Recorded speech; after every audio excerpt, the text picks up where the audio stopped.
my music.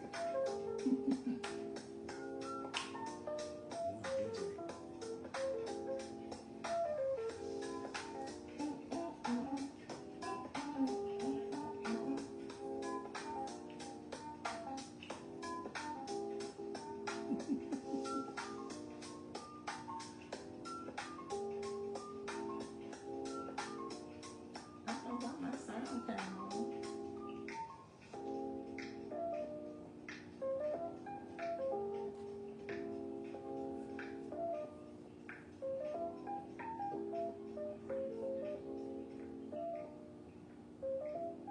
All right, all right.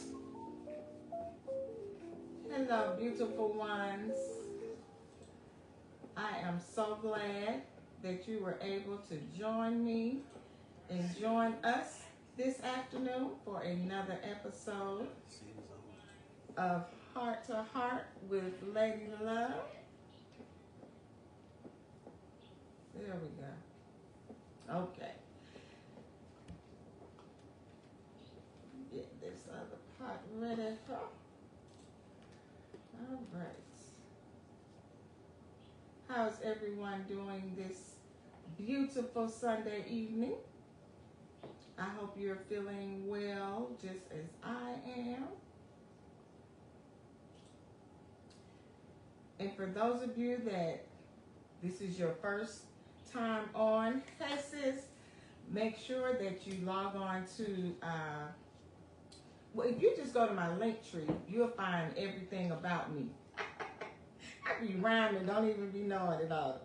So my link tree is Lady Loves Purple. So it's link and then tr.ee.com and then Lady Loves Purple. So spread the word. Let's see, I want to pull up my stuff here because we're getting ready to go deep, and I want to make sure that I also stay on track and keeping things the way I want it to go. Okay, here it is. So welcome again. Last week we talked about the beginning, the process of losing my daughter and then grandmother, and how I ended up in a place that I totally did not recognize. And that's where we're picking up.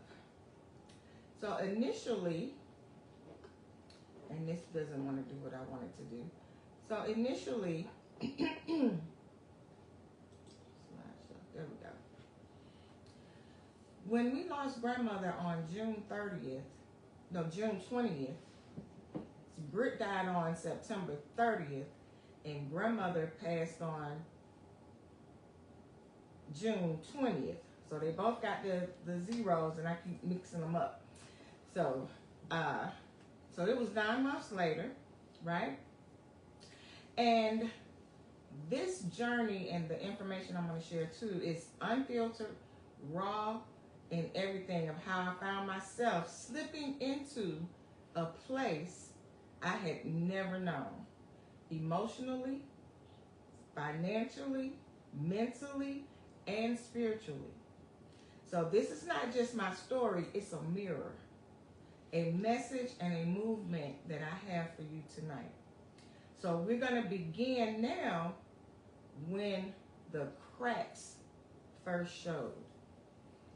So I'm going along with life, and when Britt passed and I jumped into grandmother mode, I actually shifted into survival mode. And last week we talked about survival mode, hey Melanelle, being that mode of robotic. You don't feel like you're breaking down.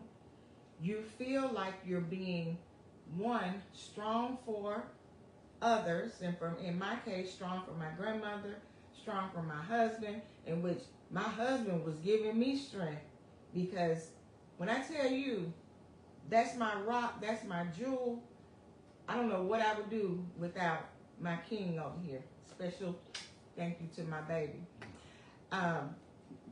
But the survival mode feels like, okay, I got this. I got it together. We're going to keep it moving. You know, we're going to get grandmother to dialysis. We got to keep the lights on. She got to go do her sessions. We got to plan for the surgery. I don't have time to do anything else. But I'm also hurting because of the loss of my daughter, of course. So as though I thought I was managing and I was not pretending, I was surviving. Numb, silent, and robotic. Have you ever felt that way? That you were going through something and you just felt like you were handling it just fine. Simply because you were keeping it all together. But on the inside, it can feel that way as well, which is how I felt. So the breaking point for that was after grandmother passed. The first thing that happened after that was the realization of her income and the home that we were in. I was in such caregiving mode. I was doing my business, doing my Legal Shield business. I think everybody on here has Legal Shield through me, which I love it. And definitely don't want to be without that membership, guys. I used it so much over these years for things you wouldn't even think that you would need it for. And my brother, Jamal, had to even remind me sometimes, why don't you call the law firm? And I'd be like, duh, you know. And you just don't think about having that access.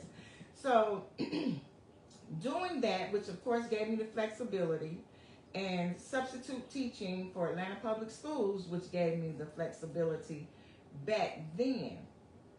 Once grandmother passed, I wasn't doing any more substitute teaching at that time.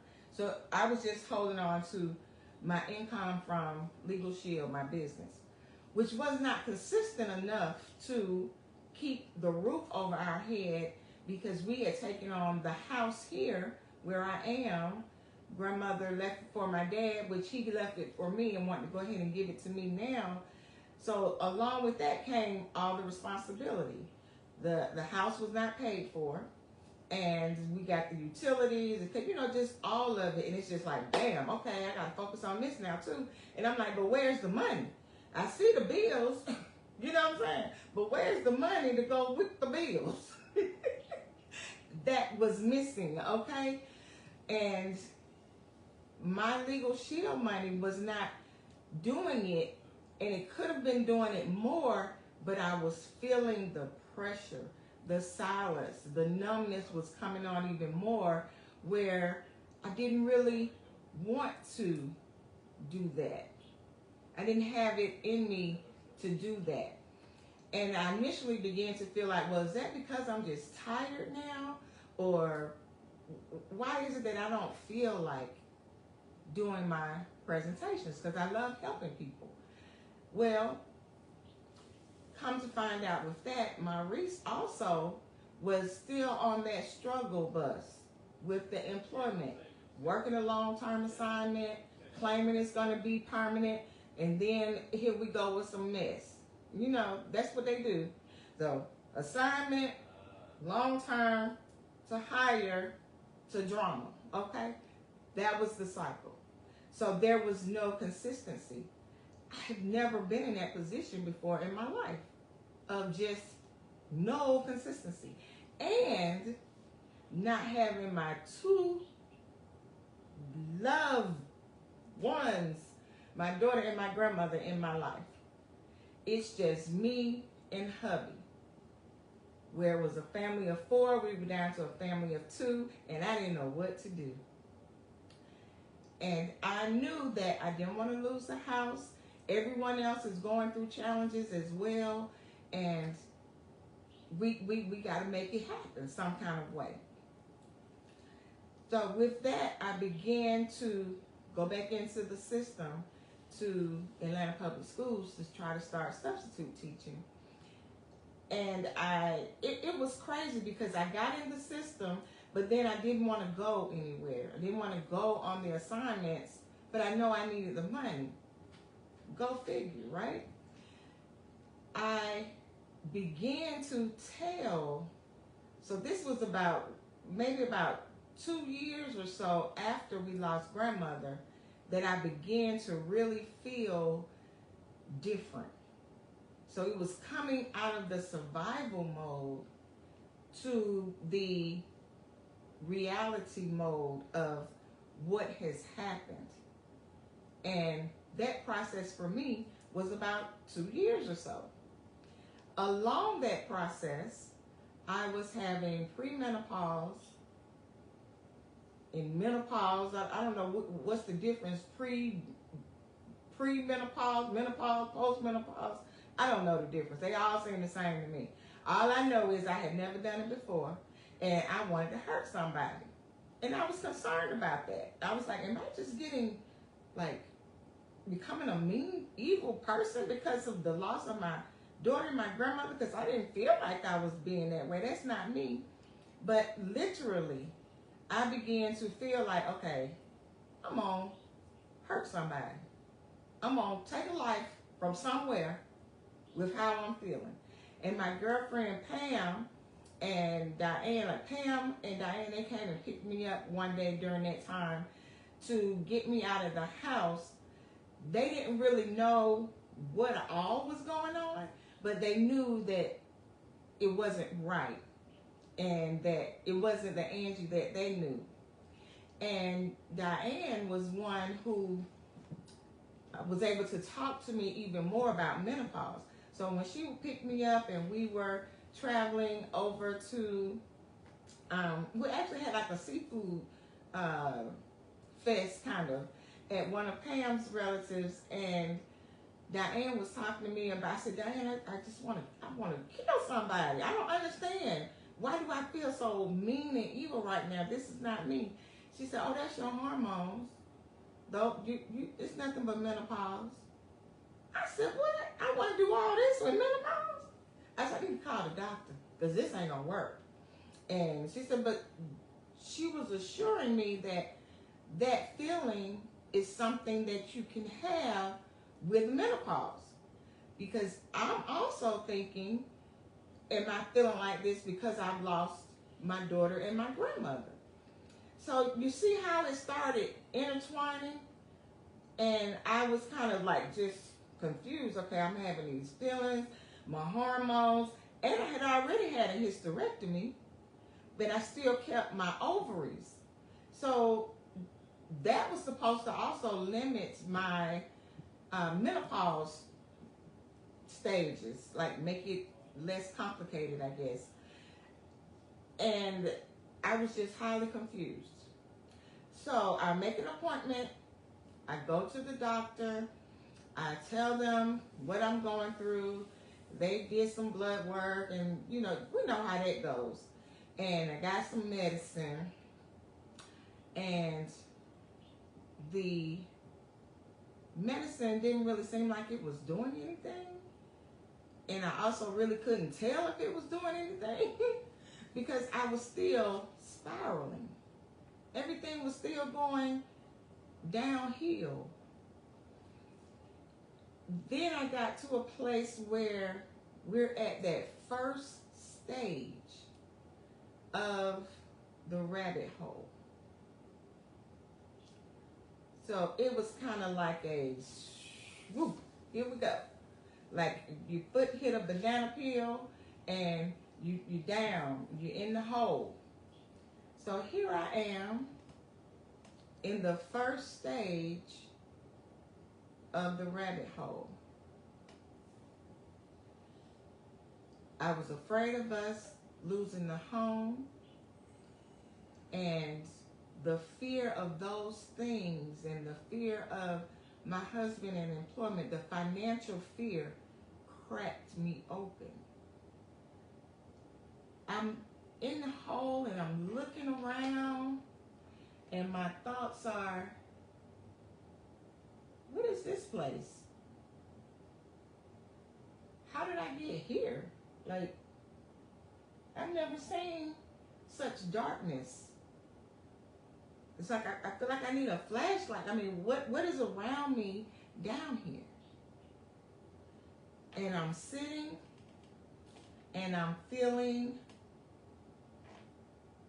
kind of angry, but not sure of what to be angry about. I was like, I know this is not happening. I know this is not happening. I don't even know why am I in this place? And I need to know how to get out of it because I don't want to be here. I don't like what I'm feeling down here, and this is just not me. However, that's where I was going to be. And I had to digest the fact that this is where I was. And how subtly it kind of just was gradually coming, and then all of a sudden it was just whoosh. And I'm down here and I'm like, okay, I can't call nobody and tell anybody about this place. Because first of all, I don't even know what to say. People gonna like think I'm crazy. They may start talking about me and whispering things about me, and that's how it feels when you're down there and you're looking up. You feel like people are standing around the hole and they're looking down at you like, what's wrong with you? What are you doing? Why are you down there? And you're feeling like while you're down there, you want coverage. So while you're in the hole, you begin to process that you're in the hole, and now you want coverage in the hole so nobody can see what you're going through. And that's what I did, and that's how I was feeling. So I have the cover over me in the rabbit hole, and I'm rocking. Because one thing I noticed when I first started going in that direction was that I rocked more. I don't know why, because I'm not a rocker.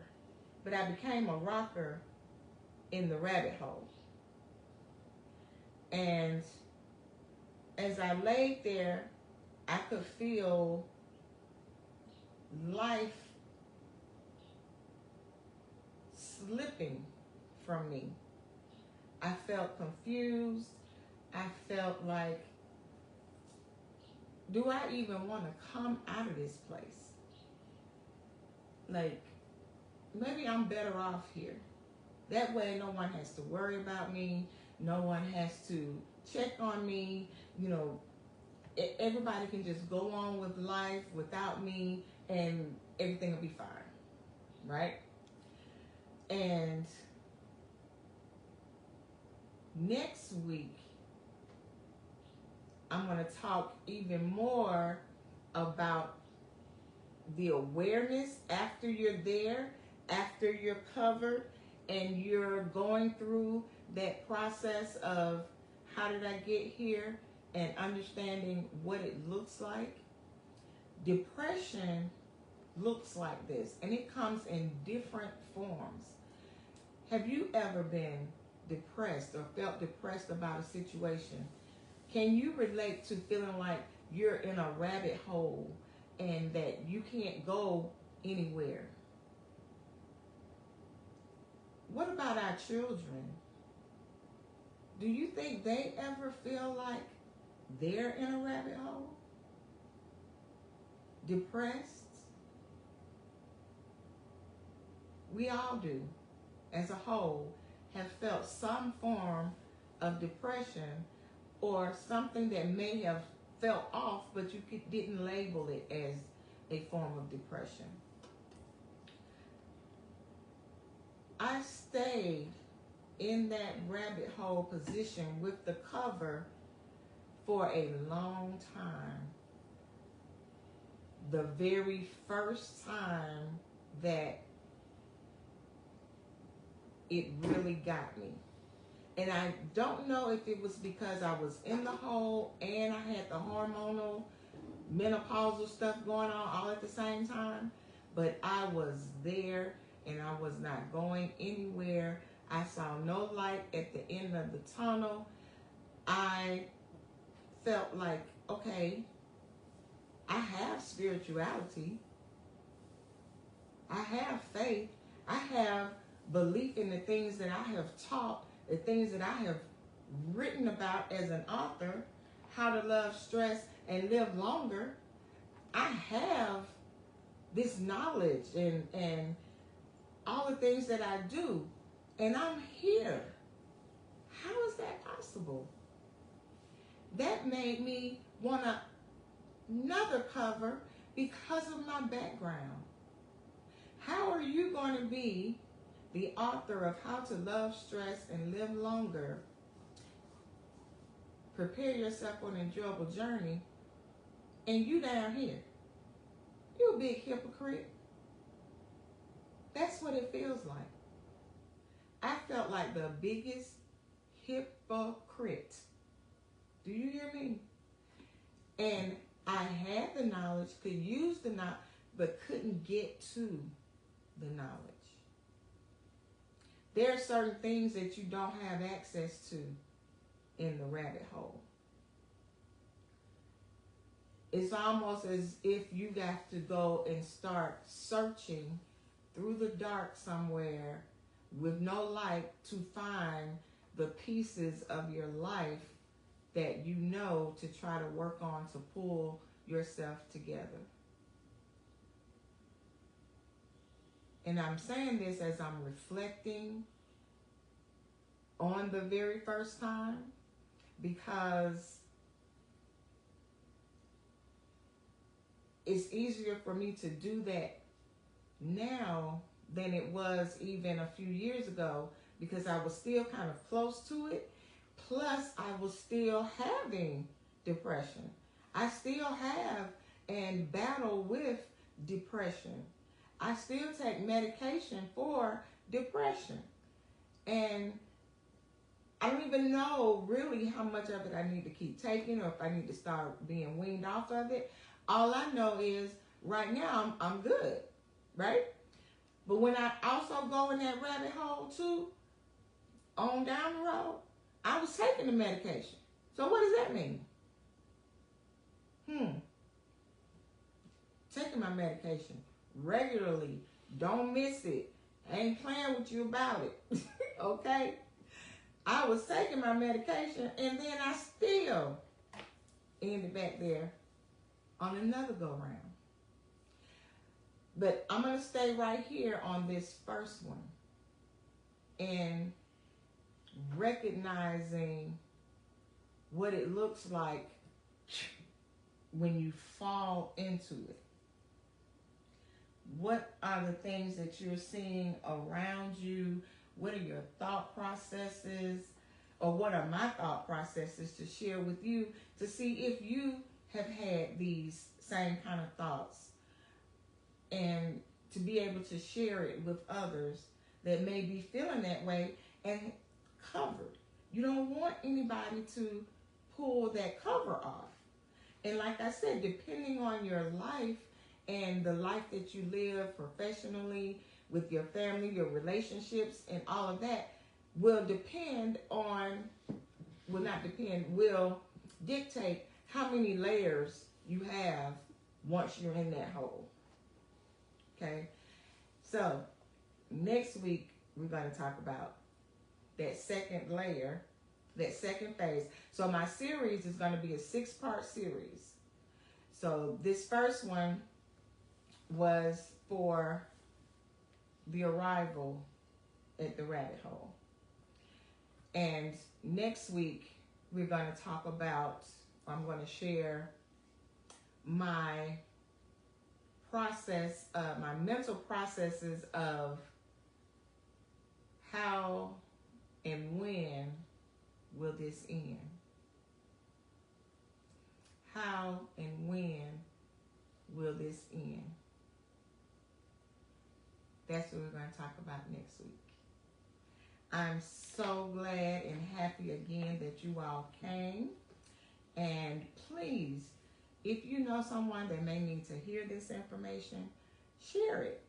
I'm wanting to share all of me with the world when it comes to this illness. Depression is no joke, and it is an illness that if it goes untreated, it can get real ugly. So we're going to talk about that next week, and the rest of the day is kind of pretty outside. You can get a little bit in, some more little fun time. I'm about to sit down and relax and start working on some of my stuff for the week. And I look forward, same time, same channel, Heart to Heart with Lady Love. I can almost make my heart with my nails. Hey, y'all. I love you all so much. Thank you so much for coming. Again, I look forward to seeing you next week when we go heart to heart with Lady Love on purpose. Good night.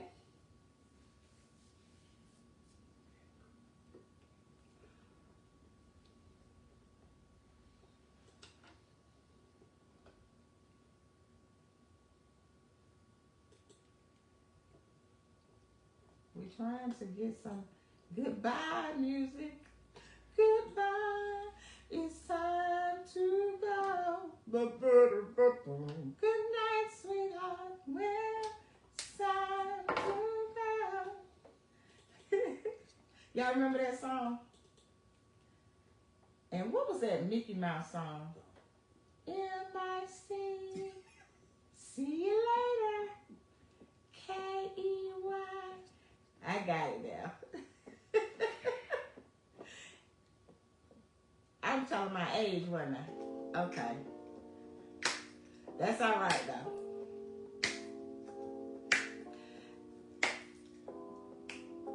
This my beat, y'all. I like my little beat.